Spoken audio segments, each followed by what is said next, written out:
allo au 10e rue télévision magazine ya peuple awa tolobaka nde bosolo makambo ezali kotambola malamu te bisika nyonso bozwami ezala na quartier na commune na province ozali victime ya injustice moko songolo pakala actualité ya mboka ndenge bozali komonela yango boko benga boko tombola mongongo boko pesa ya bino makanisi yoka chaque samedi kobanda ngonga ya 10h juste kino 11h30 magazine allo 10e rue TV boko benga biso na 089 67 39 453 chaque samedi kobanda ngonga ya 10h juste kino 11h30 na chaîne au temple de la démocratie 10e rue télévision.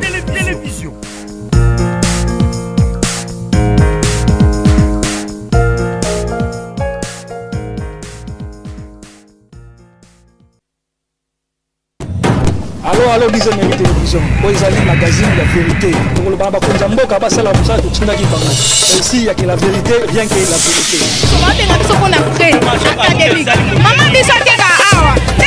bato bazoteka na nzela miti tokesalaki kaka bato bakufi ebele babengi gouverne kaka gouverne azoka baboteka na nzela te. Allô, 10e rue télévision, magazine Nabino, rendez-vous.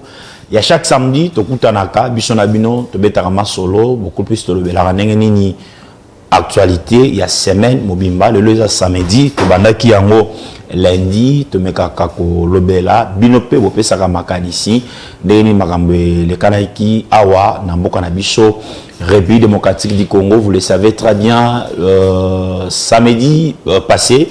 20 janvier, le chef de l'État, président réélu, Félix Tshisekedi, après Taki Sermanae, na stade de Marty, Boebi Yango, Bolandaki Yango, AWP en direct, na Shell Nabino, au temple de la démocratie, 10e rue télévision, na discours, na le chef de l'État, le Belaki, Makambu Ebele, ezalaki discours programme pour na mandat oyo yami balé to meka un peu ko le belé yango nini bino bo retenaki nini bino bo kangaki bo landaki discours ya chef de l'État to lo ba cérémonie ya prestation à serment yango et bolandaki yango bo monaki yango ndenge nini donc voilà bo pesa makalisi na no deuxième mandat oyo ba défi oyo mokonzamboka esengeli aye babongo na ko relever deuxième mandat esika nini mokonzamboka esengeli abanda priorité de priorité pour na deuxième mandat oyo ezali nini boko tolobela yango to pesa makanisi déjà lundi 29 janvier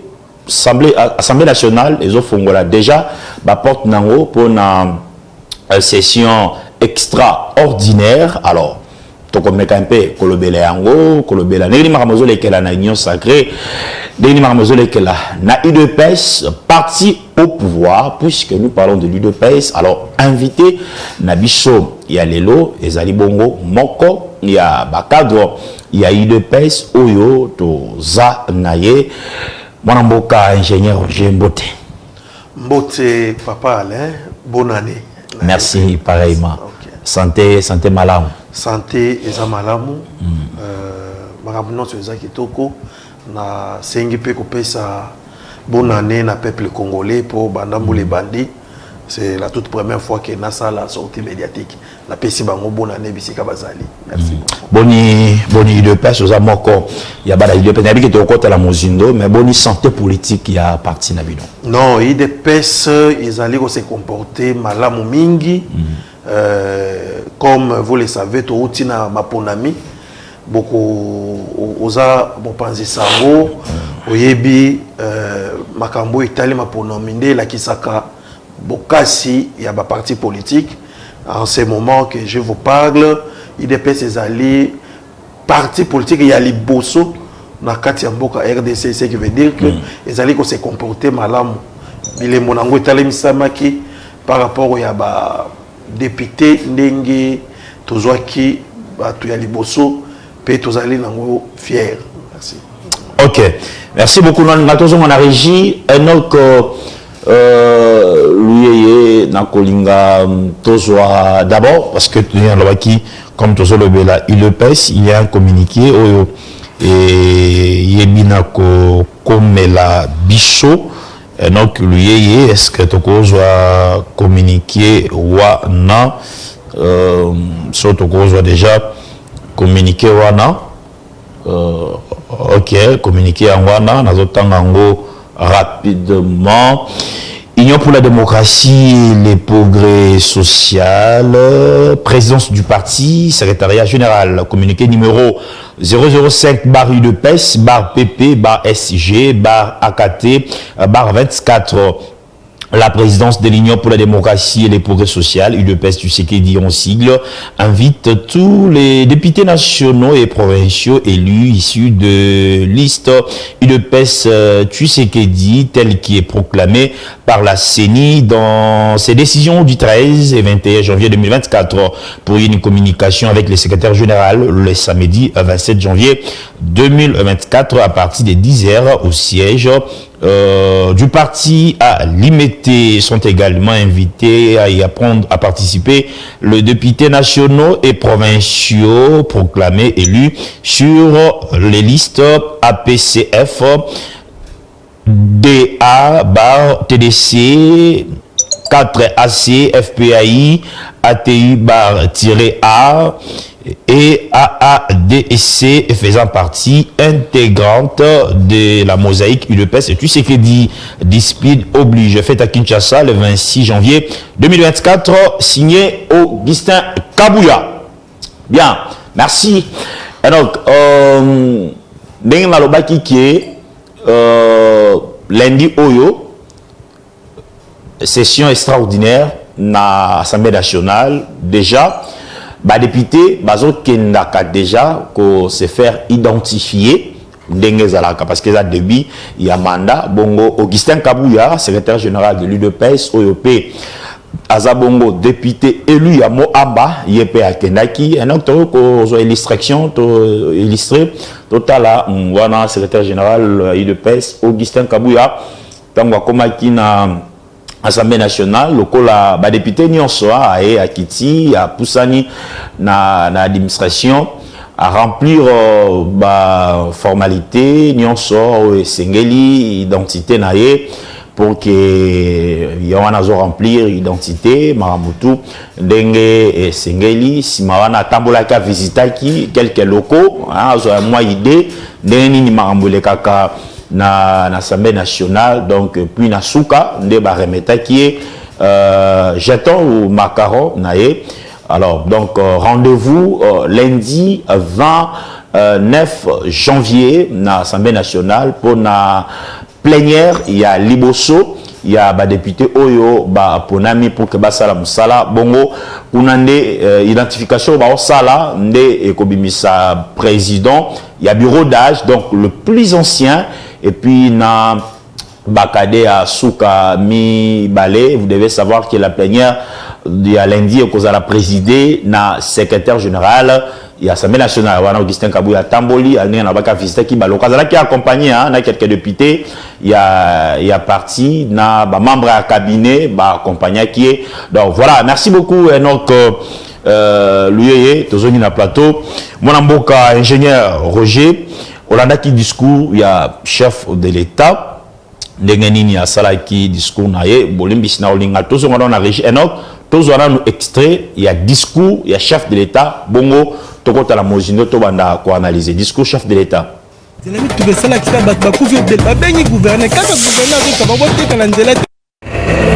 Discours historique, discours programmé, environ une demi-heure, le président réélu Félix-Antoine Tshisekedi est pleinement investi par la Cour constitutionnelle à tracer les grandes lignes de son deuxième quinquennat. Nouveau quinquennat aura ainsi pour objectif, premièrement, de créer plus d'emplois en accélérant la promotion de l'entrepreneuriat, notamment celui des jeunes, et au moyen d'une approche volontariste inspirée de nos réalités sociétales, de protéger le pouvoir d'achat des ménages en stabilisant le niveau de l'inflation et en maîtrisant le taux de change. Troisièmement, d'assurer avec beaucoup plus d'efficacité la sécurité de nos populations, de notre territoire, de nos biens ainsi que la préservation de nos intérêts, de poursuivre la diversification de notre économie et d'accroître sa compétitivité en optant pour la transformation de nos produits agricoles et miniers bruts sur notre sol.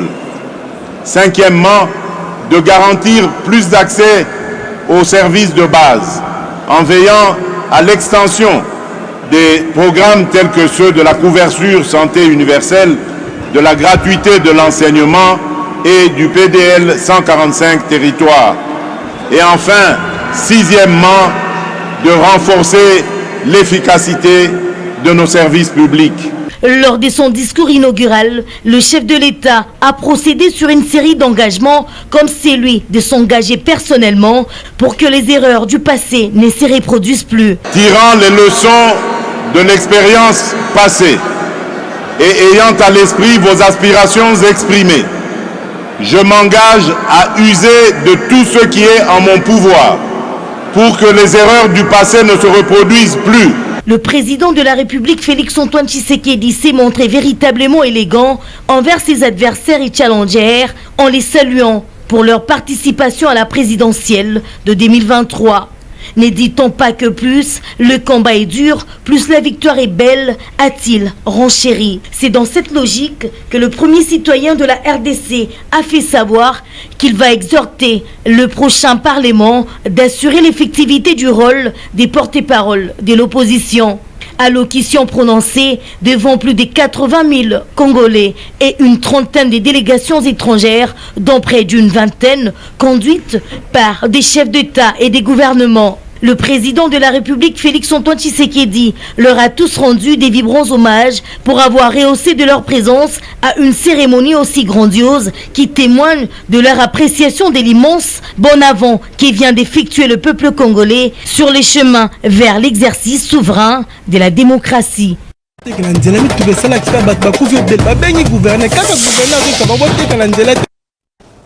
Bien, merci beaucoup Enoch Louis ingénieur Roger na Zongelio. On a qui discours, il y a chef de l'État. Bonsoir Zobezano kaka discours politique.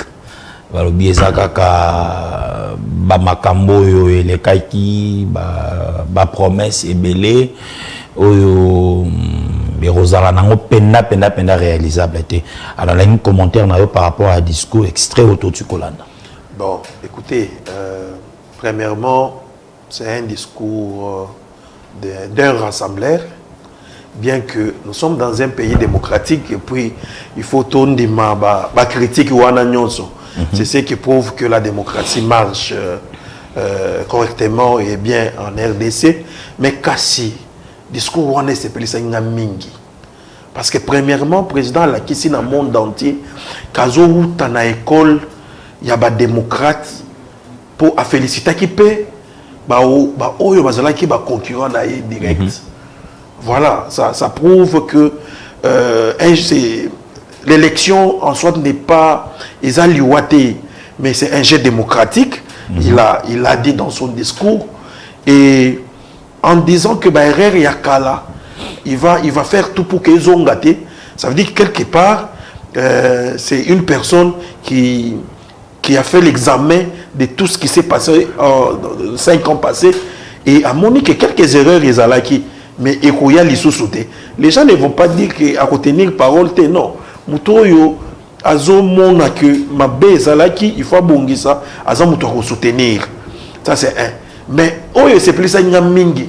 Dans les 6 axes que le chef de l'État a se fixé pour la mandat Oya, abandonné dans l'axe à Liboso où est allé engagement il y a jeunesse. Ça veut dire que le chef de l'État a mis l'accent particulier sur la jeunesse congolaise. Donc, jeune, bazala, mitema ya kokita. Bayeba ke mandat et bandi, axe à Liboso, on parle de l'engagement. Il y a kolongola batu, na chômage. Ça veut dire que les chefs à Kokocha ont la première position, ce cas na ba plan ya kokisa ya ngote. Et ces discours, en bref ou en globalité, c'est basé sur les social des Congolais. Quand il parle de taux d'échange dans son discours, c'est le social qu'il vise. Quand les chefs parlent de 145 territoires, quand les chefs a parlé l'efficacité il y a service public donc il vise tozela le peuple congolais azela na mando ils ont banda vie sociale le chef va s'atteler sur ça les connaissants ils ont maloba ya mi PPT. C'est ce que je peux dire au peuple congolais. Maloba ya mo PPT nengo tukoloba Berrer y a passé bon to kota na makanisi ya mokonzi te mais la ligne un peu to réfléchir c'est là autant ozo kabi que Berrer y a passé à faire l'effort et zonga li susute Berrer a passé au Rosalani. Merci. Nazo zongela maloba na ye moko awutaki koloba na chaîne moko ya mboka na biso. Tant batuna ki mutuna wana na landaki avec bokebi mokonzi ya mboka lobi et l'occasion regretter à liboso eza que akangi batu oyo basala ki mabe ache bango na bolo côté a pénaliser bango tene ba kilo balobaka par rapport nango pour na bato justice akangaki basali mabe ba oyo basala ki mabe avant ya kota na pouvoir. Ah OK. Et na bolingo na ye ya kofanda kimia amonaki que il fallait ki atlekisa mabe wana pour le mieux vivre. Mais batonsus bazo qui est lokola qu'ils a faiblesse. Pour na ye en reconnaissant que ils a erreur batou tirer attention. Manda o izo banda soki mutu asali mbeba je pense bien que justice est au sala musala nango. Et puis ba règle mususu les chefs c'est toujours plein de la justice congolaise. Bako kanga mutu na 8h ta mususu 18h batiki est-ce que bakanga ki avec raison to donc ezaba mbeba oyo population emonaki toyoka ki mingi ba détournement na minoko bato on a détourné ba saliboy eza makambo oyo to ko se voiler ba afasté chef alobi biloko wana nyonso na manda oyo ekozonga te bisika pe misale banda ko salema avec lenteur peuple congolais à la sûr que il va booster. Tout ce qu'il y a la cérémonie d'investiture, plus de 35 ou 36 délégations. Bah, chef d'État au Baoutaki de part et d'autre, Bazalaki plus de 15, 17 ou 18 comme ça. Et un autre bon, c'est la illustration, on a arrivé à chef, il y a différentes délégations. Et ça la analyse les années comme on a malali bosso awa depuis Congo ezala Congo investiture le chef de l'État et réunir ba président ya bamboka ebele boye ba délégation et puis population congolaise au ba yaki ebele kolakisa réellement que bazana na chef de l'État tango monaki yango landaki yango monaki yango ndengeni. Bon là, j'aimerais encore dire à la population congolaise que Batouba Zoba Kabinoté. Pourquoi? Tout le monde parlait des voyages des chefs de l'État. Comme si les chefs de l'État, Azangaki, Tayakufanda, c'est comme si pour ça, ils avaient un avion, un matakita. Ça, c'est. Donc, comment tu as dit parmi Berrer à passer, n'a pas voyage pour Naïeza Berrer. Eza erreur, mais Botala, ba voyage et le commémé l'Ibiso. C'est la diplomatie agissante du chef de l'État. Nde omoni ba chef de l'État nyonso wana bayaki. Pambate ba koyate. Réunir tous ces gens-là. Il y a Afrique. Ezali kolaki ça a été Congo na biso ba komi kozwango na valeur. Il y a de cela 10 ans passés et le quoi boye et ko ça les maté. Mais ce que omoni et ben là ba chef de l'État ba tiki misala na bango bah, se déplacer pour venir honorer l'un d'eux, c'est d'abord un signe à respect vis-à-vis de Mokonzi Mboka, mais pas seulement Mokonzi Mboka, mais ils ont l'hyper respect vis-à-vis de Mboka Mobimba, RDC tozongi na bisika na biso, tozongi malembe malembe. Wana illustration ya ba konzo bayaki, ok.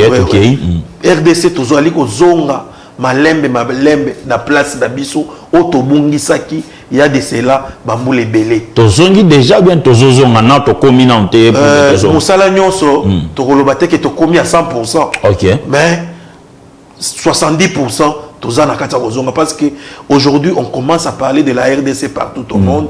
Et ça, grâce à la diplomatie, à l'assistance à chef de l'État, et ça, grâce à ma voyage. Est-ce que le président ou la délégation ou se rend compte que peut-être Makambayo, Kaka, Libanda, na oba monaki sur place par rapport à la population, n'engé bayaki belé balaxi amour, bazan la baona chef d'État, est-ce que se rend compte que le roi bayaki pe pour batalango, ils ont pas mbatté, mais les lots, bazongi, ils ont une autre façon de voir les choses, les Congolais. Président Nabiso est avec 73%. Mais bon, mon stade est tondi, c'est la 5e fois, si je ne me trompe pas, dans le mandat à ton stade. Et on est là qui s'est président Balingaki, et pe Balingé, pas Congolais. Le même jour, opposition organisée qui marche. Mais c'était de la fiasco. Ça qui marche en Goa. La population, population, ils ont la cana bangoté. Bazali ba opposant, il y a réseaux sociaux. Moko na bango ta ko pesa mot d'ordre mutu moko alandi un homme sérieux a Rolanda batouana te. C'est comme ça que on mona ke na stade pour na biso ezalaki correction.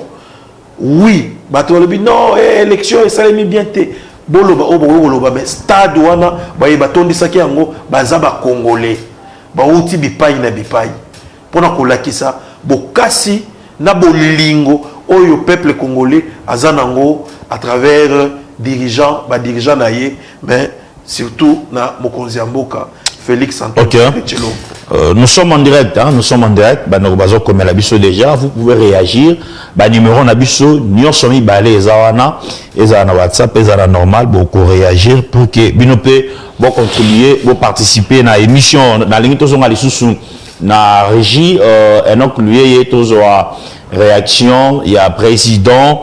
Il y a président provincial, ville-province de Kinshasa, il y a UNPC, réaction à Israël Moutala, réaction qui par rapport, il y a discours, il y a chef de l'État, Tozobango, bon, Tozonga, Totalan Toko Banotanga, moi, quelques messages, Baneko, Bazo réagir, nous sommes en direct, numéro Nabiso et Zaliwana, bon réagir, discours, il y a chef de l'État, lors il y a cérémonie d'investiture, il y a cérémonie d'investiture naie bolanda ki yango boyoka ki yango ndenge nini cérémonie ndenge elekaki bapaya o bawutaki bamboka na mboka bayaki bomona ki yango ndenge nini maloba mboka na bino à travers numéro ezawana tous un élément bongo on se retrouve juste après.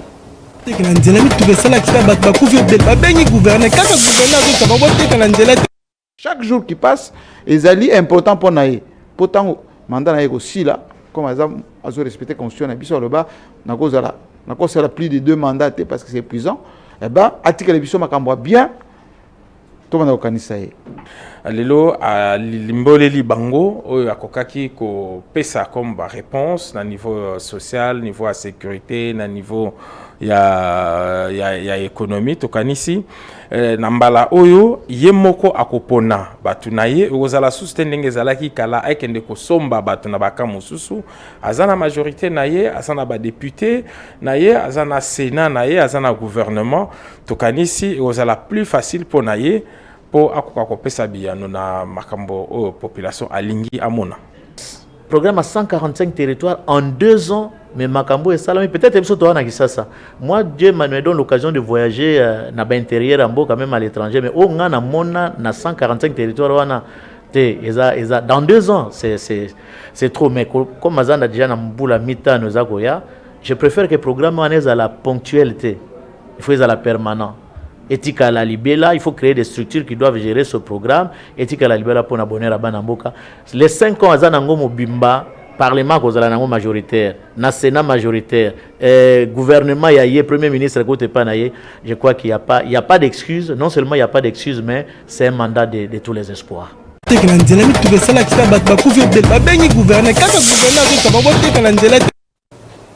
Bien, merci.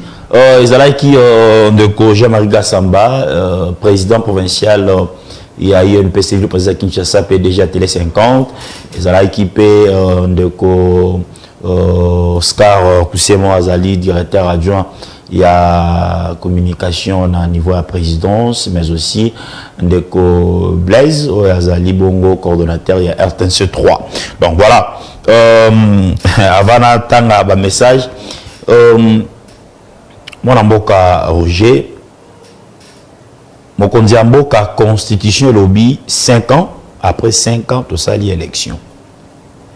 Et ça, Ndeko Moko, Germain Kambinga, Azali président, il y a un parti politique, il y a un regroupement, le centre. Il y a lobby, pour naïe, il faut un mandat pour changer la constitution. Au lieu de 5 ans, il faut 7 ans pour permettre à Mokondi Amboka à travailler calmement pour qu'il ait à réaliser, moi, Marambo est belé.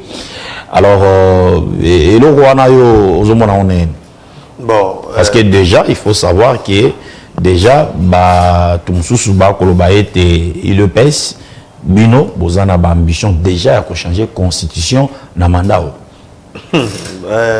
Merci, mais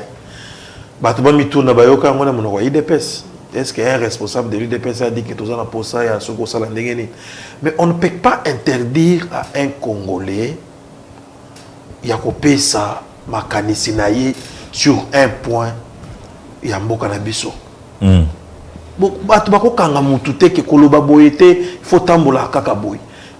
Et toute personne a le droit de faire des analyses. Et ça m'a bêté. Que mandat, il y a 5 ans, président, et puis, disons-nous quand même la vérité. Est-ce que Mboka Nabiso, c'est toutes des questions que nous nous posons. Chaque 4 ans, il faut tout quand il y a 1 milliard pour organiser l'élection. Est-ce que c'est bénéfique pour Mboka Toté? Ce sont des questions que tout un chacun peut se poser. Mais tout le monde a bangoté que lobby mabé par rapport à quoi ils réfléchissent à haute voix. Et puis les lots, te belé comme comment la constitution oyo bien sûr et outil na Sun City et zalaki belligérant outil na bitumba, qu'est-ce qu'il fallait faire? Il fallait qu'on se mette d'accord sur quelques points, tout ça. Mais est-ce que les lots tu crois que ce qu'on continue nango? Ce sont des questions que les gens peuvent se poser. Tout Congolais peut se poser ce genre de questions. Mais est-ce que c'est ça la position de l'IDPS? Non, l'IDPS a ses dirigeants et dans le dirigeant, il y a l'IDPS qui pose sa point de vue ou en athée. Voilà. Mais nous n'interdisons à personne de faire des analyses correctes. Et, oui. Ça va Congolais, tu repères que ça Congolais à réfléchir. Voilà. Merci beaucoup. Nous sommes en direct. Je vais lire quelques messages. Déjà, Bandeko Komeli Bisso Awa. Bonjour, 10e rue. Tozali, très content. La cérémonie, il y a discours, il y a investiture. Il y a cas qui na stade de martyr. Comme on a présence, il y a Bakondi, il y a Bamboka et Ebele. Naza d'accord.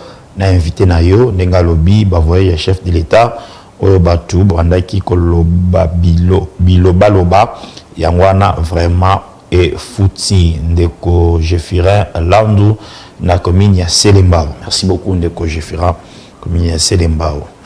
Tozwa message mususu. Bonjour, allô investiture ya président événement moko autant couleur ngalazaki na stadité nalandaki yango na ndaku mais nazalaki na esengo maakasi. Claude Kabala depuis Lemba. Merci ndeko Claude. Bonjour, le chef de l'État est un démocrate et doit se méfier de pareils flatteurs. C'est du n'importe quoi changement de notre constitution. Donc, comme il faut toujours comme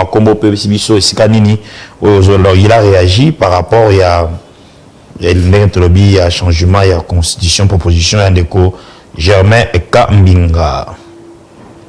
Il n'est pas interdit d'un Congolais de réfléchir sur l'avenir de son pays. Moi, je pense que c'est tout à fait normal. Mon amboka Germain Kambinga a fait sa proposition naïe, mais kozala malamu atindango na l'Assemblée nationale parce qu'il y a Zali DEPIT et Deko Martin Moinze. Deko Moinze na Kitambo. Bien, merci beaucoup Deko Martin Moinze na Kitambo. Bonjour Papa Alain, Nazolanda Bino depuis Massina. En tout cas, tous les sengo ya komona président Nabiso, Ndenge Alingami Nabiso, ba Congolais ya vrai Chicago, d'accord Chicago. Comme Chicago, je ne sais pas sur la combo sur les années. Bien, on a quelques messages. Les messages de Belé, tu continues, tu retends, au fur et à mesure, tu retends. Nous sommes en direct. Bon, réagir à travers le numéro Nabiso, Oyo Eza Wana. Mon amboka Roger, discours et investiture, mon kodamboka Sali, Awasikoyo, tous la gouvernement Ebima. Tous la gouvernement Ebima, pour Nayo, Nengozo Mone la Makambo. Futur gouvernement. Profil, il y a des membres du gouvernement, il y a deuxième mandat chef de l'État. Critères et causalani. Et c'est ce qui est-ce qu'il faut faire recours na bilingue, les moteurs colobel, comme état de jeunesse? Est-ce qu'il faut garder la même tête haute? Est-ce qu'il faut bouger un peu? Est-ce qu'il faut réduire le nombre de membres du gouvernement? Donc, je là, par rapport à l'expérience, Makambo est qui 5 ans, na mandat au futur gouvernement, bon, Mokonzi, mandat Oyo, il faut d'abord peuple congolais à se retrouver. Alors, le chef de l'État, c'est Longaï. Il faut peuple congolais à se retrouver dans mandat Oyo. Mandat Oyo. Mandat passé à se retrouver. À se retrouver qui, bien sûr, bien qu'il y a eu trop de crocs en jambes, il y a eu Covid, la guerre en Russie, il y a eu beaucoup de choses où il s'agit qui est flou qui moi makambo mingi. Mais pour na mando izo banda, vision nanga izali, selon moi, il faut travailler na ba technocrate. Il faut d'abord tout ba politicien. Oui, nous faisons la politique, mais politique ya maboumou, peuple congolais ça l'aimer yango.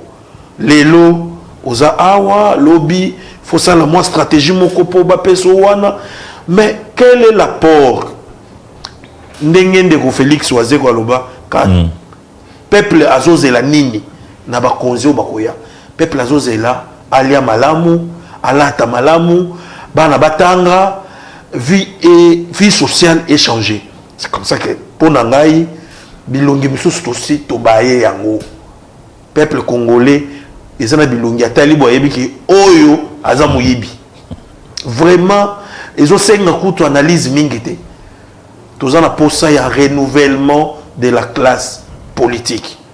Mais qui va c'est bien sûr qui sera basé sur la méritocratie et non du mais renouvellement de la classe politique, mais comment expliquer, par exemple, Babilongo Katoyebi, Azaki candidat député national, Azui, Azali candidat député provincial, Azui, Azo Bundape à côté de la gouvernement, sénateur, a postulé peu, Azo Linga.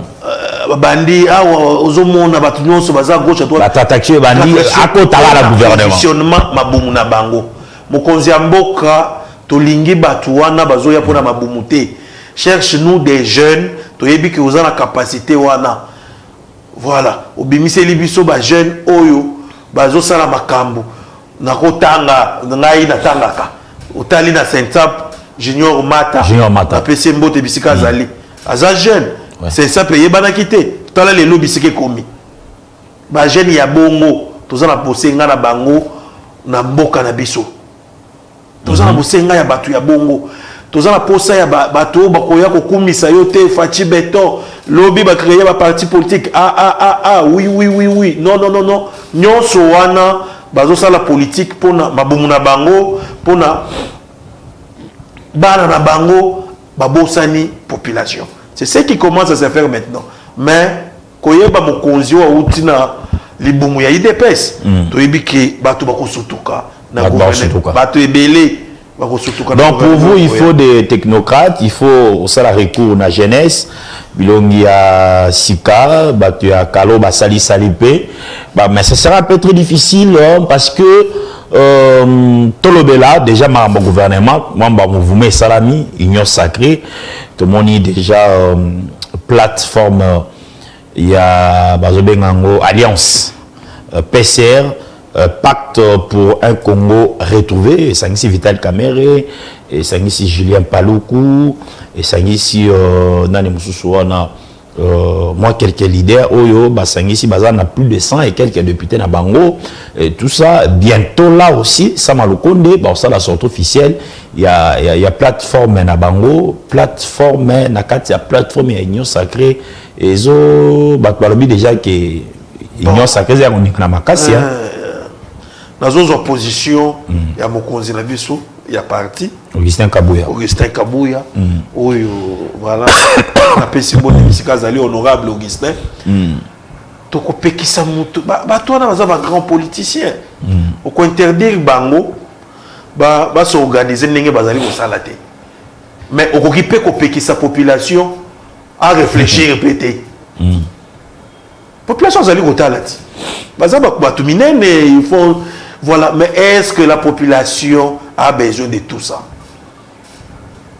Ou peut-être qu'ils s'organisent, ils ont tout l'a dit bango pour nous la comment qu'on s'unga mokonza mboka na vision na ye, mais population peut azo kotala azo yebi a monaka population na biso baza sous député ils voient est-ce que ça pour na mokonza ça pour na mokonza mboka eza malamu biso na IDPS to pekisi bato basangana te ba Vital Kamere a monaki na musika a moni comment est-ce que le pays boza première force politique boza ba député belé sous bosangisi na mosaïque nabino boza primature assemblée nationale et puis il y a mona musika bino a kotika boete il faut créer moi le mope pour que waneza ba discours bato bazali koloba bato bazali koloba ezoloba maboete mais za blo pe a CCC hein. Ouais, je te dis que c'est un terrain politique. Ça lit, ça peine à ma vision à Bango. Mais dans tout ça, où est la place de la population? Nous à l'UDPS, c'est le peuple d'abord. Dans la Nakinde Augustin Kabouya sur RFI. Alors qui moutoko bunda comme premier ministre, ce n'est pas un problème. Batouana tozagina Bango et puis tozana Bango na union sacrée. Mais créer biloko wana nyonso, ce n'est pas mal, mais la population a sa député, il voit. Et puis Mokonzi Mboka pe azo mona. Biso na IDPS oyo ça m'engage que moi. To lingi batu oyo bazo tia Mokonzi Mboka pression te. On ne veut pas une pression voilée te. OK. Parce que mandat oyo chef de l'État Fazal et puis azali libre. Est-ce que le deuxième mandat chef de l'État il est pas Boroki qu'on supporter que le Premier ministre peut abîmer c'est comme ça. Na mandat où tu le Premier ministre Azaki IDPST. T'es mandat parce que FCC Zalaki. Non mais écoutez. Puis nous avons 32 députés à Pamba. Mais écoutez, Premier ministre Azaki IDPST. Président de l'Assemblée nationale Azaki IDPST. IDPS notre souci c'est Ezalika kaba poste été. Bien que parti politique Moussa Nango ou bien Azana objectif il y a Kozana pouvoir. Mais nous c'est le peuple d'abord.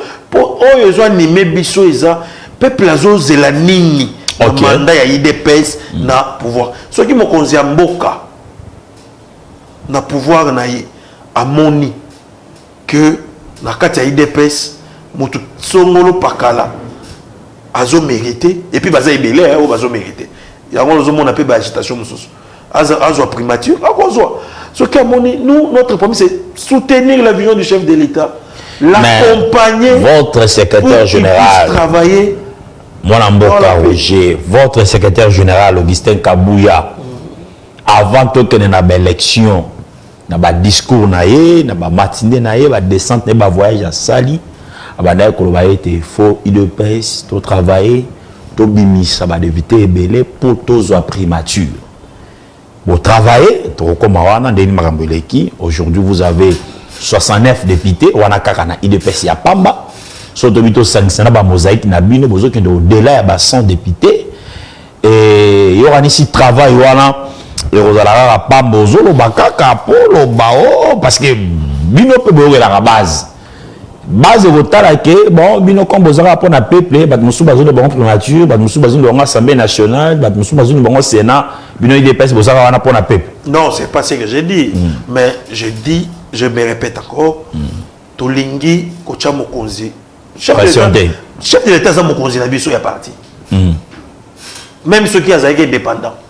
C'est pourquoi je m'aimerais encore attirer l'attention, il y a un politicien, il a un discours, bien qu'il a parlé de l'union sacrée, mais Abimisaki, il dépêche dans les lots, hein, parce que c'est de là où il vient, à Yebi.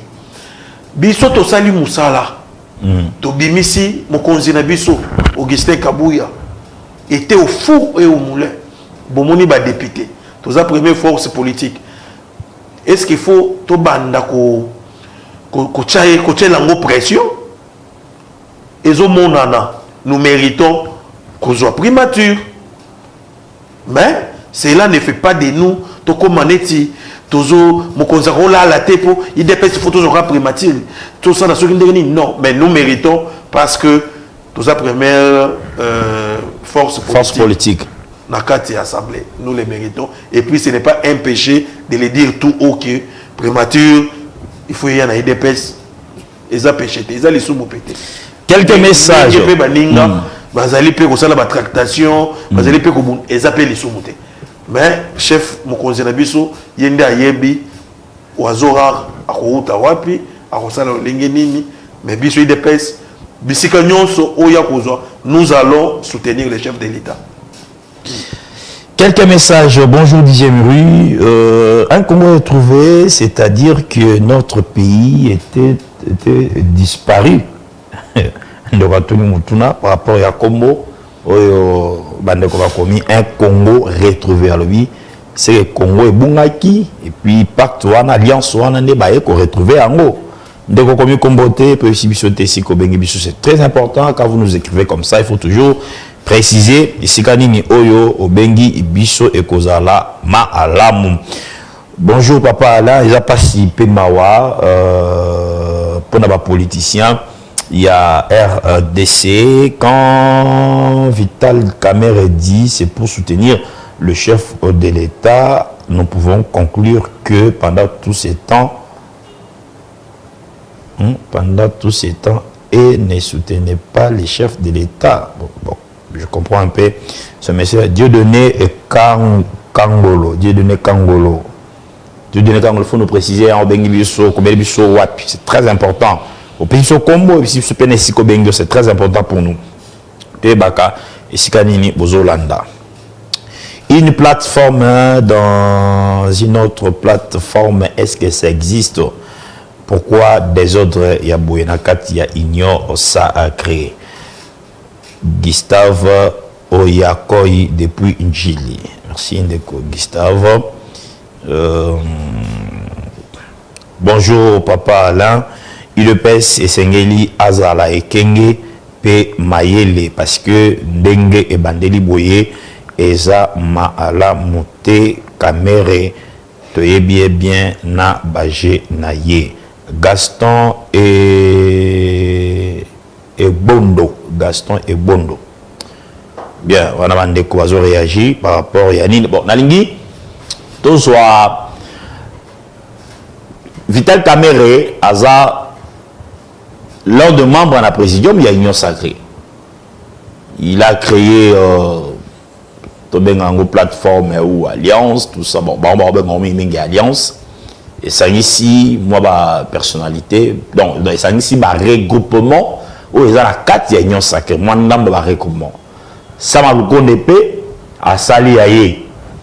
Alors, dans les éléments, il y a Augustin Kabouya comme membre, il y a Présidium, il y a Union Sacrée, à Kenai Koutana, na Jean-Pierre Bemba, à Koutani, na Christophe Mbosso akutani na Bahati Lukwebo na qualité na bangwana ba membre ya présidium et salamaki juste après création ou bien nini sorti à alliance ya Banamboka Vital Kamerhe na bande konsuba Julien Paluka. Alors tozwa élément wana Enoch lui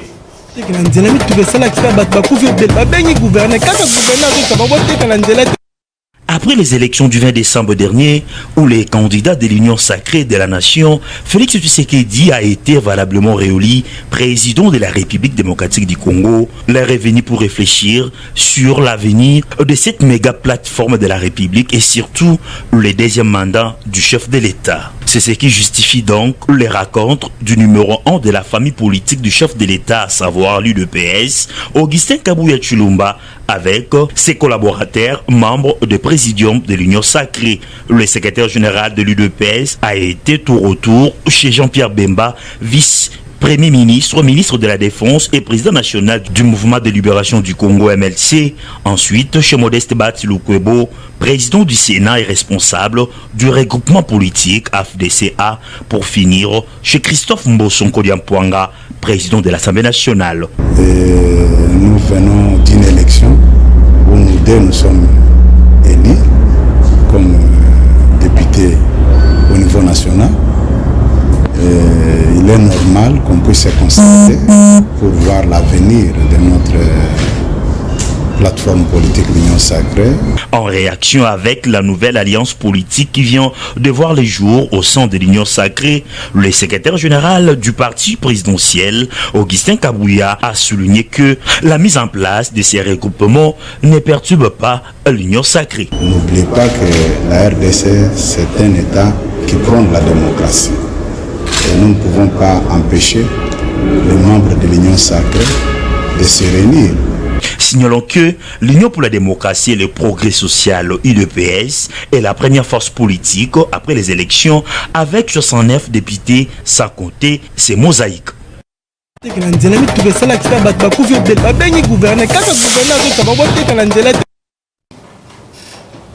Merci beaucoup Enoch lui, merci beaucoup.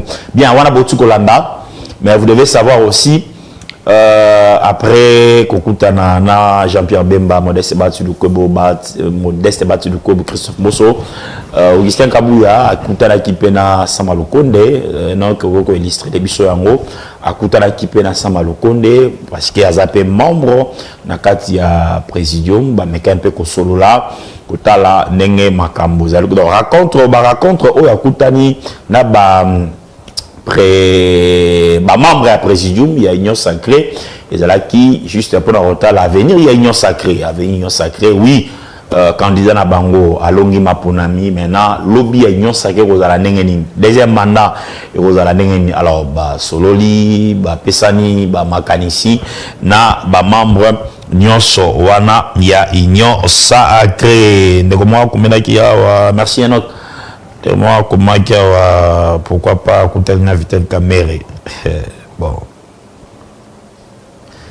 Je crois que l'agenda n'a pas prévoir bongo à Okutana na ba membre objectif déjà Okutana ba membre nyonso il y a union sacrée jusque là moi na boka Roger union sacrée jusque là tout le unité zali parce que ba musu bazolo ba déjà union sacrée et comme déjà biteni est-ce que nous avons monde à Makambu par rapport à n'importe quoi comme secrétaire général union sacrée a toujours au wana parce que le chef de l'État a toujours même moral to ambition peut que ça dans la carte union sacrée hein? Bon l'initiateur il y a union sacrée za Mokonzi Mboka voilà donc jusque là union sacrée les allés malamu mais tu veux qu'on empêcher les politiciens ça la politique était. Ok. Ouais, mais union sacrée, ils allaient ensemble, ils allaient malamu, bien que il y a toujours les guerres de positionnement dans toutes les familles, ils ont gâté. Mais union sacrée, ils ont malamu. D'abord, c'est que tout le monde que Bela Makambu ya prochain gouvernement. Est-ce que vous avez possible que parce que tu es bien dans le gouvernement, ça la maka, d'abord, mon renommé informateur à identifier majorité et puis bon soyez à 10 députés, poste ministériel, mon corps, vous avez autant de calcul, tout ça. Et donc, il y a un chef, il y a un regroupement politique. Est-ce que cette fois-ci, peut cause à la PTK? Parce que on a beaucoup plus, on a chef, il y a un regroupement politique, il y a un proposé à l'encombonnaï. Est-ce que nous avons toujours eu un technocrate, un jeunesse peut se retrouver, et vous avez possibilité que chef, il y a un regroupement politique, a Tindi, mais il y a comment on a été. Atini puis comment va tout ça possible. Dans un épisode bateau nous avons bon bah oui on changer mais bah mili de moi mingi bah ligne mbokati parce que na ba parti politique na bango na ils en ba jeune ils en ba tout on parle toujours pas de la jeunesse mais ils appellent na ba tout mususu oyo bazana ba capacité au leka bango mais bon loko les ali ba digablo ba tout azo mona ngona ndenge na bango mais moi, je pense que cette fois-ci, vraiment, et belé, Égyptien ou Bozomona, vraiment, nous avons besoin, il y a que Mokonzi a travaillé pour l'intérêt de la population. Tout ça, pour ça, il y a Batubaya, il y a intérêt, il y a Bangote. Voilà, c'est vraiment ça. J'attends quelques messages rapidement. Bonjour papa Alain, pour Nanga, il faut chef de l'État à Sarake, Oyo Abimi, député, à Tikali, l'Assemblée nationale, pour na poste ministériel, Baluki Batou, Moussoussou. Maman Mado, comme il début depuis puis il faut toujours le préciser. C'est important. Et l'Européen, il y a des jours passés. Mais ceux qui ont mis député, pour Nangaï, bon, et on a un peu dit, mais pour Nangaï, maman Mada Tukoloba. Donc, on a mis député au Tikali, dans l'Assemblée nationale, au siégé. Dans le gouvernement, si vous êtes chef de gouvernement, vous êtes déjà député, tu peux choisir pour Namoutoumoussoussou. Mais au bon il y a des députés, tant que le gouvernement comme on a et des ministres sous, n'a eu bat moussou bon, on travaille combat batouté, banda 2006. Azara député à Zouaka, mais à siège raté. C'est-à-dire, à petit député à Zouaka Bimi, à quel n'a pas, à Tiki suppléant, ceux qui m'ont naïe, il y a quel gouvernement. Je connais comme suspect, Azara gouvernement. Donc il y a siège raté. Mais à Zonaka, pour battre la campagne, Banamo Amba, Toro Belabino, ce qu'on a tout dans la batouana, discours nini, bilan bazala, on a ton na mo Amba, on a ton na le Kungawana comme élu, mais au Tikala, jamais qu'au siéger. C'est très compliqué. C'est très compliqué. Au bimi député Tikala en Assemblée nationale, au bimi sénateur Tikala en Sénat, gouvernement peut bilongi moussoussou. Vous êtes député, vous êtes le gouvernement, vous êtes député, vous êtes le PCA, vous êtes non. Donc, il faut qu'on malam et qu'on là. Non, mais non, là, il faut préciser le moko. Toko moko zambo rappelle comment on a kati ba député ou bien na kati ba sénateur Motusongolo azana pour ça naie s'il est député to limité peut pouvoir à mon consité. Moutouakoz a abimi député qui est conseiller, mais chef de l'État Monique est bon. Dans un apport ça y a Moutoua. Ah, on a chef de l'État et Mogo. Toujours là-haut, parce qu'il y a la liste de ma parti politique. C'est beaucoup plus d'un niveau, il y a chef, il y a un regroupement politique. Il faut proposer à Mingi jeune et na bateau baza capable. Tout le but que jeunesse, il faut un jeune, non. Des jeunes ou des personnes capables qui méritent de diriger ces pays. Ok. Tout le belasiko parce que vous avez mon cadre na UDPS. Le lo boza na UDPS ya moment tout ça on est capable ici 69 députés. 69 députés. Bazamuké. Aïe, Bazamuké. Na ndenge mokonzi na biso sala yi musala, on s'attendait que toko mataba Bah ça. Les gens disaient qu'avec Augustin Kabouya, UDPS Rozoba député, avec Augustin Kabouya, UDPS l'élection, le chef de l'État, au Congo, tout ça. Mais comment le résultat UDPS ici pendant que Augustin Kabouya, Zokamba, parti Nabino, Troba, Bartona, Bazaki, va prophète, il y a malheur. Non, non, beaucoup de gens rêvent. Les gens rêvent, n'ayez pas rêver que l'élection est consalatée. Beaucoup de gens, Fandaki na bango, après les élections du 20 décembre alors dernier, dès que na mandat 2018, mandat Ichikoleka, Mokonzi Mboka abandi Moussala, Augustin Kabouya abandi redynamisation ya parti. Les gens voyaient ça comme de la blague. Maintenant, mon étiquette, ça la comédie. Alors que qu'on savait que 2023 est allé, c'est maintenant qu'il faut se préparer. L'IDPS s'était vraiment préparé. Bissika Nyonso. On s'attendait à avoir plus de 100 députés. Mais plus de 100 députés. Bien sûr, avec l'IDPS. Et tout ça, c'est le travail abattu par le secrétaire général. Quand tous ces gens dormaient, les lots n'amboka na biso, faut qu'il paye, toujours qu'il paye. Tolobela. Secrétaire général Nini, Oyo Kaka, ce qu'on l'a comme Augustin Kabouya. Na ba parti yon sotikali azata ngako tu na yebite secrétaire général ensemble na yebite même ba parti to za na bango na union sacrée.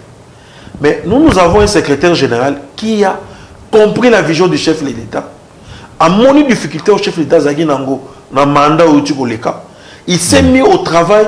Na lendemain il y a premier mandat. Nous l'avons vu entrer dans des coins mais il y a Koutaki. Aujourd'hui, voilà les résultats. Et non. Ces résultats viennent, il y a Moussala, il y a terrain, sur terrain. Dans la vision, il y a Mwanamboka, honorable Augustin Kabouya. Les autres 69 députés.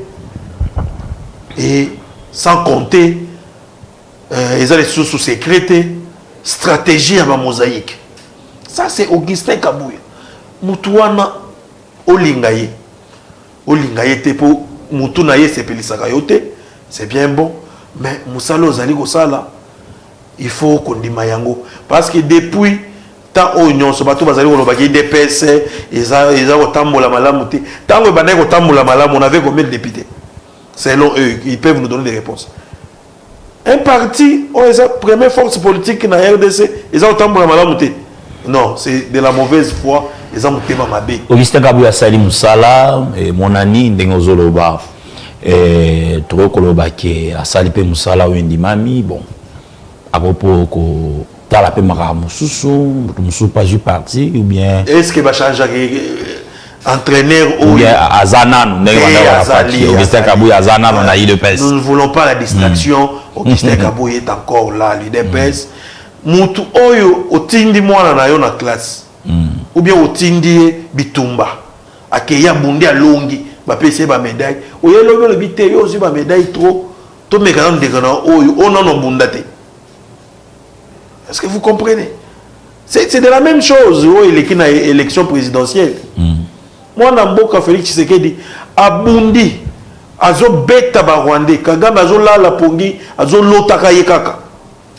Moutouana Tokomina élection 2023, le bité, yo, peuple congolais, bo Ponayete, Tozoa, Moutousongolo Pakala, Yenda dirige Mboka. Peuple congolais a Boyango. Nenge Moko na parti UDPS. Augustin Kabouya, Abibisi Biso, ba premier. Tokolongolele Nini. Asali Nini Yamabe. C'est clair. Assalini. Et puis, à Kolongo Potocha Nani. Je vous dis, Augustin Kabouya a redirigé parti au Yabiso IDPS pour Ngwende Azawana, à Chaufaraka comme Ngwende chef de l'État. Si vous avez Kolongo, vous avez la partie. Ndewana Toko Senga bon, M. Augustin, bougez Mouké pour Kolongo Ngwende na Assalini Azongi. Mais tant que le chef de l'État est indisponible, Augustin Kabouya reste en fonction au sein de l'UDPS. Ça, c'est nous la ça, municipaux et députés provinciaux et Bozaro s'est préparé pour l'élection à niveau du Sénat, à niveau il y a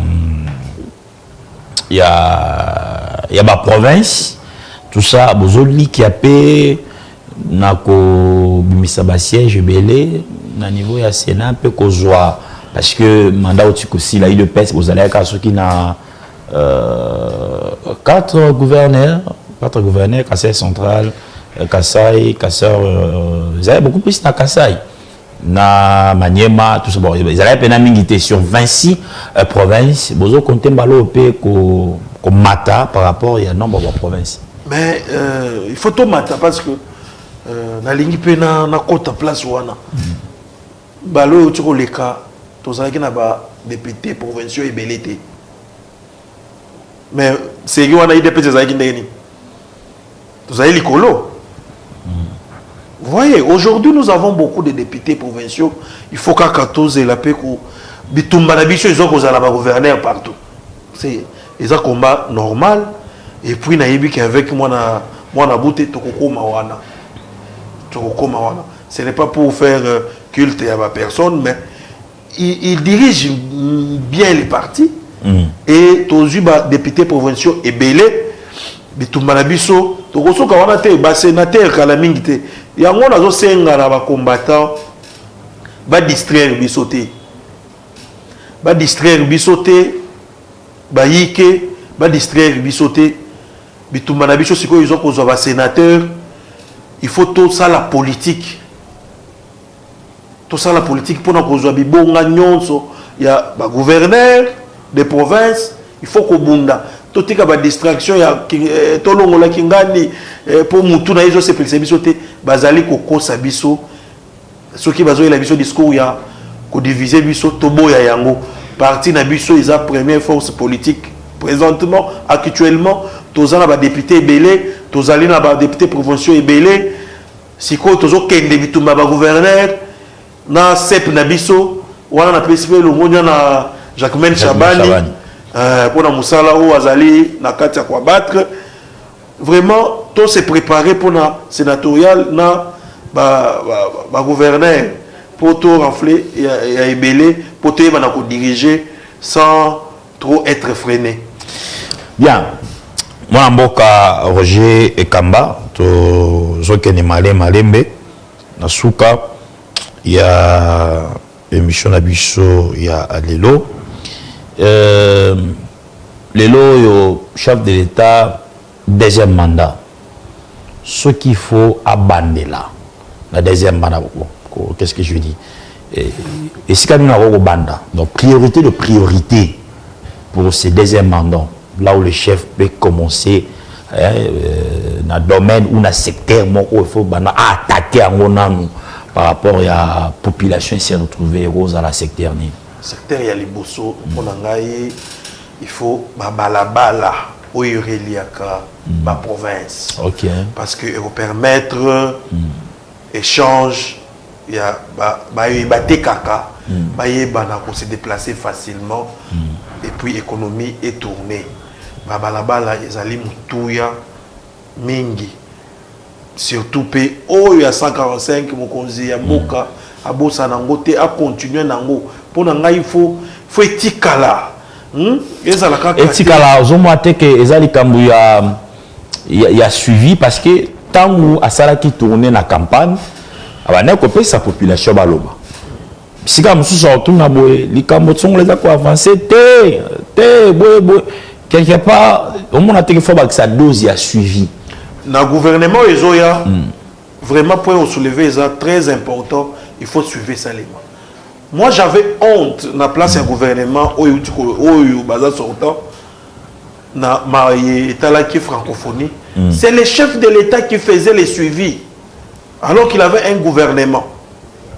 Avant ko tambola tala ba stade batoni ndenge ça les visite plus de 3 fois pour se rassurer que makambo salema. Nous ne voulons pas na batu bongo po mokonza kozala partout te akozala roula jeter lelo lobby azo gérer ville ya Kinshasa lobby azala boy non nous voulons des gens responsables oyo bakoki kosunga mokonzi ya mboka surtout na o etali suivi prendre des initiatives c'est une bonne chose mais kolandelango pe koma na suka c'est une autre chose. Francophonie et les lisa qui ngai komona mokonzi chaque samedi chaque dimanche atiki makambo nyonso za nango abanda kolandela batongi stade ndenge nini awa basali boy ndenge nini pona nini balabalo botongi yango ya kotengama. Non, ce n'est pas dans ses prérogatives. Mamboka Roger to ndokalobi pona tuna question et sikani mokonzi mboka esengeli abandela ya lobi pona yefo bandono likambu ya to ya dola parce que vous avez parlé de route. Peut-être il y a comprendre nini explication au PCT. Alors il faut abandonner nous na kokitisa to ya dollar. Bon, selon eux. Ça a raison, mais dollar est kitaka ndengeni. C'est la grande question. Il faut commencer à produire. Voilà. Na kati ya mboka. Au lieu de dépendre na mingi na libanda, faut tout ça la production à l'interne. Yango eko sala pe que dollar ekita. Production à l'interne, il faut biloko et circuler. Économie na nous na ndenge na biso ya mboka, il faut circulation et à la fluide. Comme ça et ko permettre pe yo mutu osali bilanga na mweka oko kende koteka ngo na isiro.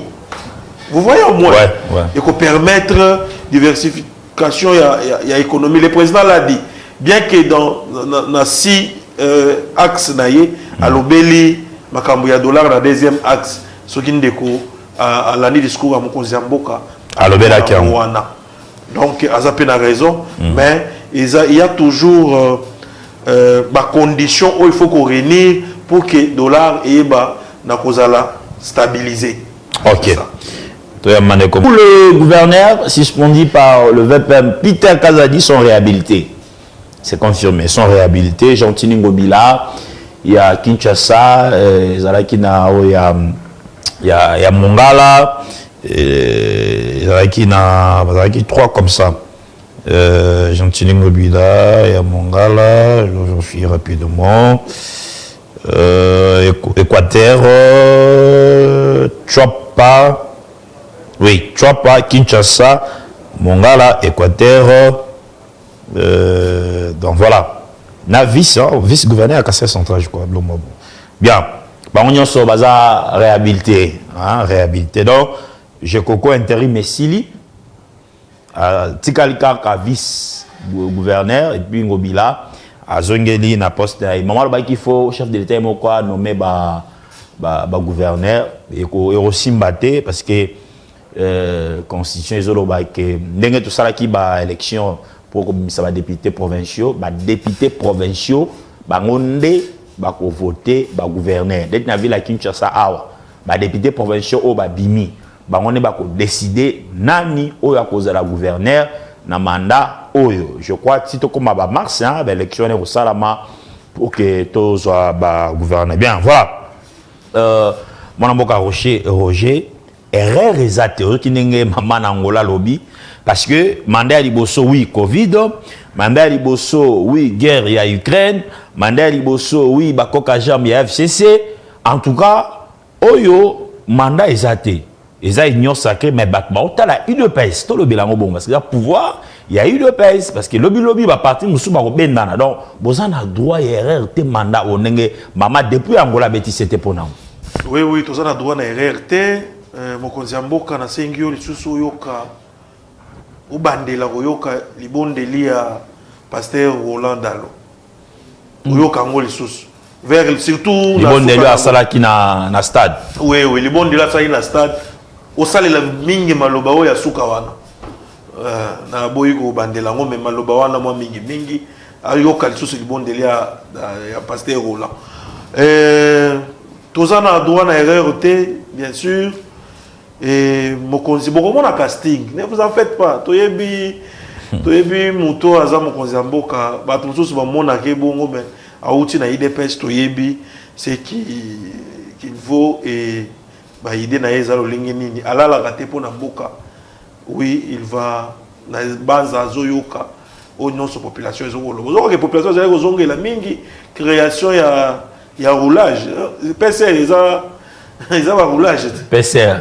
Donc, pour un Congo rénové. Voilà, parce que nous avons mis la population, le lobby, la politique, la politicien, la politique, la population peut, azana mis sur azumona, nani azana posa, ya changer makambu, et banani bazana posa, ya mabuna bango, jugement wana, tout qui yango et pas population. Voilà. Bien. Députés provinciaux.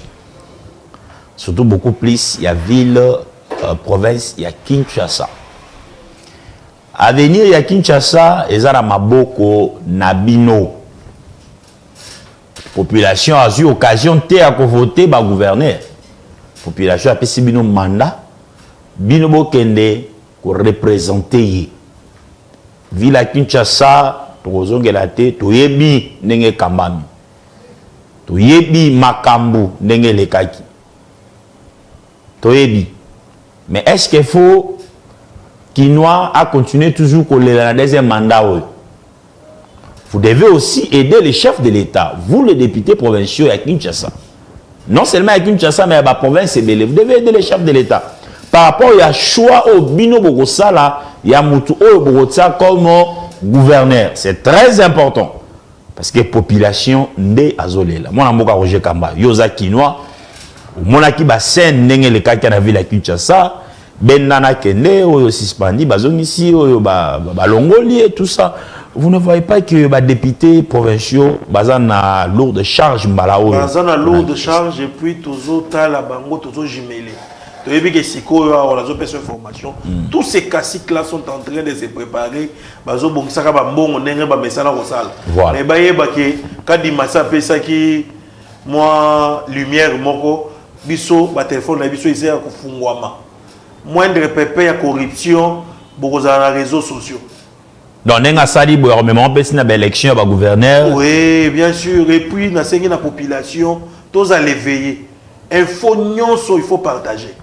Tolingi ba sénateur au ba somba mité. Voilà. Toyebi makambo mamna lo bana yebi ce qui s'est passé. Toyebi pe sikoyo comment ba kasiki nyonso wana o ba yiba wana ils sont en train de se préparer pour ba ya lisusu ko sala ba même aventure pour ba kende sikoyo na ba comme ba sénateur ba muso ba comme ba gouverneur tozawana ba téléphone ya kufungwama. Nous avons besoin de vos images pour dénoncer. Ok. Après, il faut dénoncer. Il y a pour ça, bateau pour voter avec clarté et bateau bazana vision yamboka bateau pour voter avec mitema apaisé et non bateau baroyer la bino poto yebiki baroya balembakate baroya.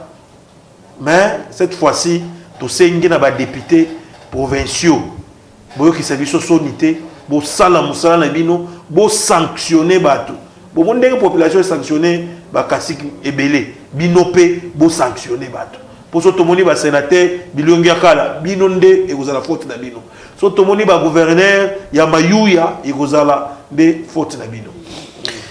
Bonjour 10e rue Ponanga, il faut UDPS et Zoa gestion ya ville province de Kinshasa, c'est-à-dire gouverneur Yassika Aouta na parti UDPS ndeko Gloire Matondo.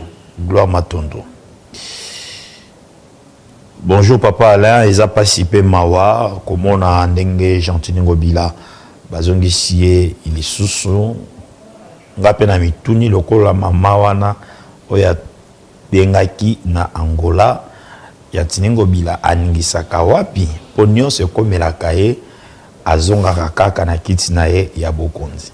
Je ne sais pas. Bon, on a procédure administrative, bah suspenda qui est mokonzi na yende ayebi pourquoi suspenda qui bango ba gouverneur wana il a décidé à cause de sa bango bon wana ezali na niveau ya bato bazwaki nini kuna.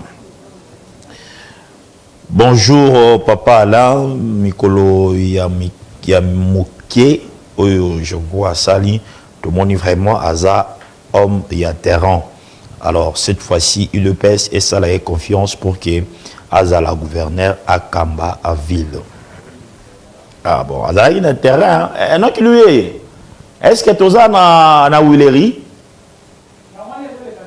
Ah, yangwana Willery waneza bon oeza tour liboso na butu na ndenge ce que comme moi mikolo nde babongisi ah condensé hein? OK parce que na mode ba message ebele zozo par rapport na yango en tout cas Willery ezala ki salitaire hein le wana à tout moment en tout cas mais mikolo so leki le commis bando babi que il passe ses gestion à ville bala oyo vraiment souhait Torobo ya pouvoir parti ezana pour diriger vraiment Torobunda pour que IDPS soit yango pour corriger oyo nyonso population ezali ko senga na biso. Vraiment. Bonjour papa Alain, partage ba poste oyo Ekopanza Union Sacrée primature présidence et Assemblée nationale présidence et Sénat. Bitumba est bandit déjà parmi les membres de la présidium. Non. Bitumba est bandit, d'accord. Bitumba est bandit.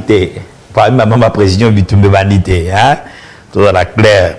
Ce qui est vrai, moi, ma solo, même il pèse, il pèse, peut-être 20 ministres. On continue à bango. Alors, ben, notre consultation, moi, ma solo, Ligue des jeunes, bino structure. C'est toujours comme ça. Hein? Tolingate, tout ça, on se dit, ni bitumba, banite bien.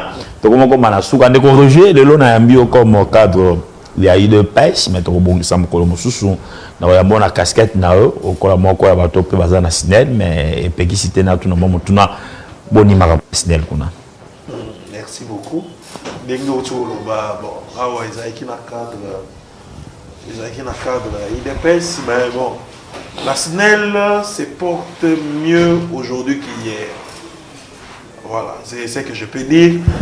Les lots, ils allaient se porter malamou qu'hier. Voilà. Mais nous avons trouvé cette société-là dans la position où ils allaient à Boukoufa, pour le Bango Bongo.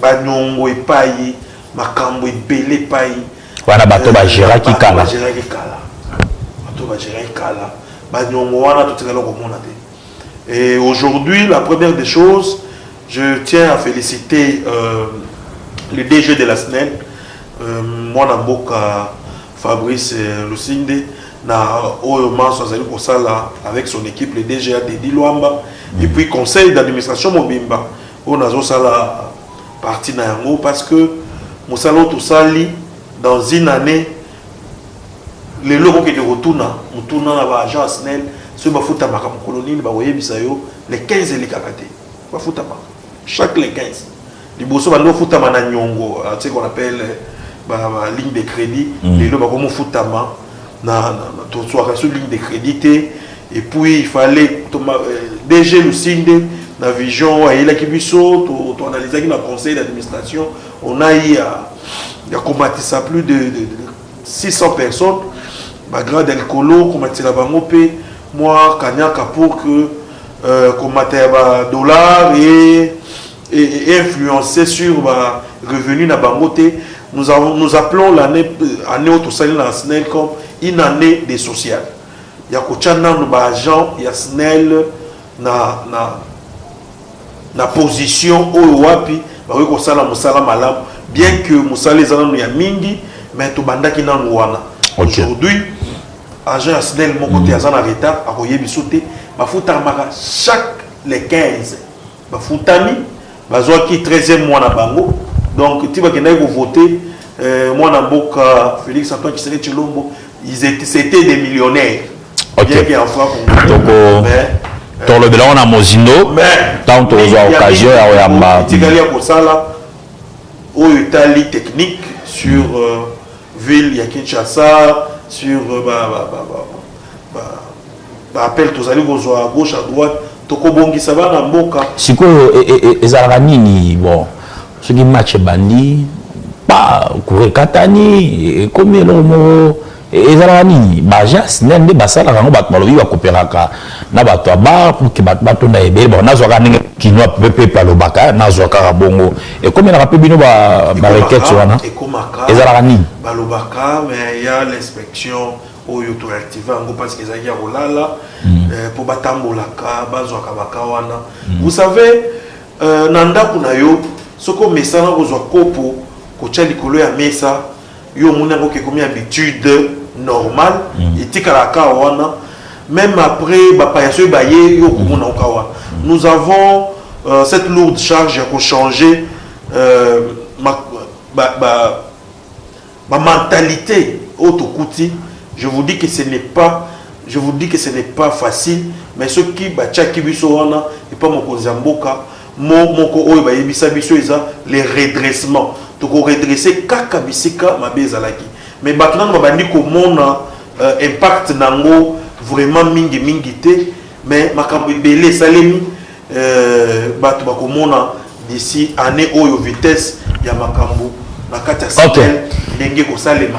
Mais nous avons na Mbujimai okuta tout ça les neti makambo itali électrification en ville en Mbujimai ya tubidi au Kenya na Équateur nous avons des groupes parci ebele sombami makambo ebele salemi mais année oyo tukoleka tolingaki nanu kolongola sine les agia kokundama fallait ko bimisa ngona ko futa nanu ba agent malamu ko kitisa ba nyongo nyonso ne salemi na année moko tout ça d'accord mais oh, la population ils allaient causer là, ils avaient un discours autour de ça là, ils allaient causer là, l'otilique épée là, na bandaku, na bango, et nous sommes en train. Donc si je comprends bien, il y a et avec le chef de l'État, il y a au Salamanasinel, mais peut-être Batuming inde bazoé baté. Je crois nous allons planifier, programmer une émission spécialement pour relever la réalité, la réalisation il y a SNEL. Alors je crois qu'on a tout flashé comme on a tout débat, comment est-ce qu'il y a des alors tout comme il a souka, on a la caméra, message ligne au pesa na bananyo so ya UDPS oyo bazolanda yo famille politique na bino pe na ba congolais nyonso basali confiance na chef de l'État deuxième mandat. Bon, on a bande ko na biso nyonso UDPS message za moko tozala uni sima ya hiérarchie ya parti et tout soutenir vision ya mokonzi ya mboka ba diviser bisoté ba ya ko ba yele biso discours ya lokuta te ke parti ezali kotambola babi ezali lokuta parti ezali kotambola malamu tozali lelo première force politique na kati ya mboka RDC ezali na parti moko te o eleki parti UDPS ça c'est pour la partie d'Angaï, mais au état du Mokonzi-Amboka, Congolais, notre bisika zali, aye bake, azana Mokonzi, oyo, alala bate pour naye. Banguna, ce que moni Banguna, ba Rwandais, peuple Rwandais teme, Mokonzi na Bango Kagame, asalaki ba stratégème nyonso pour que ba candidat naye baleka, c'est parce que azali Mobanga, mwana mboka, Félix Antoine Tshisekedi, et Congolais nyonso, bisiko zali yebaki opesi mboka na biso na maboko ya mutu malamu cette fois-ci mboka na mutu malamu et puis makambo kotambola bokomona makambo kotambola bokozamboka zolala te mpona sécurité na est bandeko na biso ya Goma bandeko na biso ya Rutshuru tobosani bino te chaque jour maya miso etangaka mais bitumba oyo ebandi ça fait 25 ans sikoyo tokomokende une fois pour tout ça là les sources politiques qui a quoi avec les baptêmes qui tombent sili après 2 ans ils ont dit non vision à Mokozamboka c'est en finir une fois pour toutes avec cette guerre à l'est yangoana malobana pesa la population congolaise azana kimia ayeba ke mokonzi amoni passe na bango ayebi passe na bango parce qu'il vit avec eux et puis à retrouver solution dans Mandou et Tobani. Comme on a eu mon avocat Roger Bissambi, il cadre, il y a eu le pays ensemble, on a eu tout bêtement solo, il y a discours, il y a chef de l'État, lors de la cérémonie investiture, tout le béni, prochain gouvernement, Tolobeli, Marmozo de Canagnon Sacré, Tolobeli gestion, il y a parti politique na bango, UDPS, Tolobela actualité, Oyo, Nyon Soyeka qui na semaine, Nenge Awa Izalaka, na magazine, Oyo, rendez-vous, Malabino, samedi prochain, merci na Faïda Kimbembi, un autre, lui,